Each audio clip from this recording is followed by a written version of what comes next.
Hello and very warm welcome to my YouTube channel. Today we are going to discuss our first chapter of class 10th geography, resource and development. So first of all, after starting this chapter we should summarize this chapter's name. Name is resource and development. So what is the meaning of resource? So we will start with its definition. Definition is anything that can be used to satisfy our needs called resource. Anything means वो सभी चीज़ें, ठीक है ना, कुछ भी हो सकता है वो, like this pen, paper, fan, food, air, water, everything is resource. जो हमारी नीड्स को सेटिस्फाई कर रहा है वही रिसोर्स है ना. हमारे घर में सोने के लिए बेड है वो, या फर्श है, वो हमारी रिसोर्स को फुलफ़िल कर रहा है.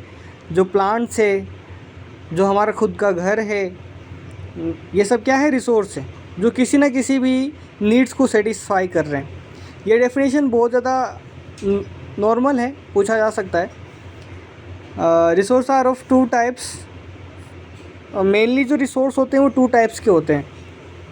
एक ऐसे रिसोर्स जो नेचर से मिले, वो नेचुरल रिसोर्स, और एक ऐसे रिसोर्स जो नेचर से ही मिले लेकिन ह्यूमन उसमें या इंसान उसमें थोड़ा सा क्या कर दे, मॉडिफिकेशन कर दे. ठीक है, तो उसको क्या बोल देंगे, ह्यूमन मेड रिसोर्स. जैसे कि ये पेन, ये क्या नेचर से ही मिला है. ठीक है, प्लास्टिक, ये सर इसमें जो एलिमेंट यूज़ हुए हैं, चलो ये तो थोड़ा टफ हो जाएगा. ये पेपर देखो, ये जो पेपर जिसमें ये लिखा हुआ है, ये क्या है, नेचर से ही तो मिला है ना, पेड़ से ही तो मिला है, पर इसमें मॉडिफिकेशन करके ह्यूमन ने यूज़ लिया, इसलिए ह्यूमन मेड रिसोर्स हो गया. जो फूड है वो सीधा हमें नेचर से मिलता है, तो क्या हो जाता है, नेचुरल रिसोर्स हो जाता है.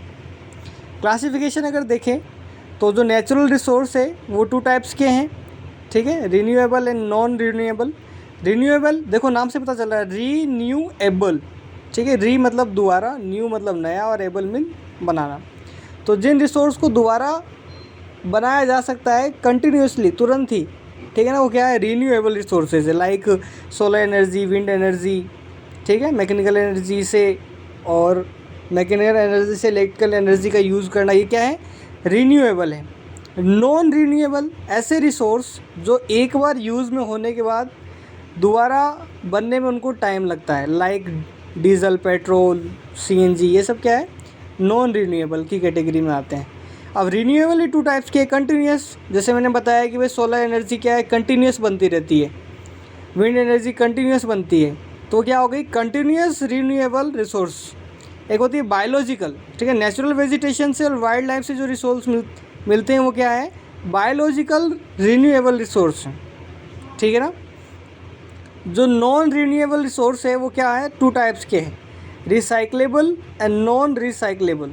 मतलब कि ऐसे रिसोर्स जिनका एक बार यूज़ होने के बाद वापस उन्हें साइकिल के अंदर डाल दें तो वो यूज़ हो जाते हैं, उन्हें रिसाइक्लेबल, और जो दोबारा नहीं हो पाते वो नॉन रिसाइक्लेबल. 10th क्लास में इनके बारे में ज़्यादा नहीं दे रखा है, बता दूँ बस इनकी डेफिनेशन, जैसे नाम से पता चलता है, स्ट्रक्चर. तो ऐसे रिसोर्स जो स्ट्रक्चर के हिसाब से होते हैं या इंस्टीट्यूशन के हिसाब से होते हैं उनको स्ट्रक्चरल रिसोर्स बोल देते हैं. क्वांटिटी और क्वालिटी, भाई नंबर ऑफ़ रिसोर्स या फिर उसमें जो प्रॉपर्टीज़ है उसके बेस पे ये क्या हो जाता है, क्वांटिटी एंड क्वालिटी रिसोर्स. आज हम सिर्फ क्लासिफिकेशन और डेफिनेशन पढ़ रहे हैं, बाकी अपन कल पढ़ेंगे.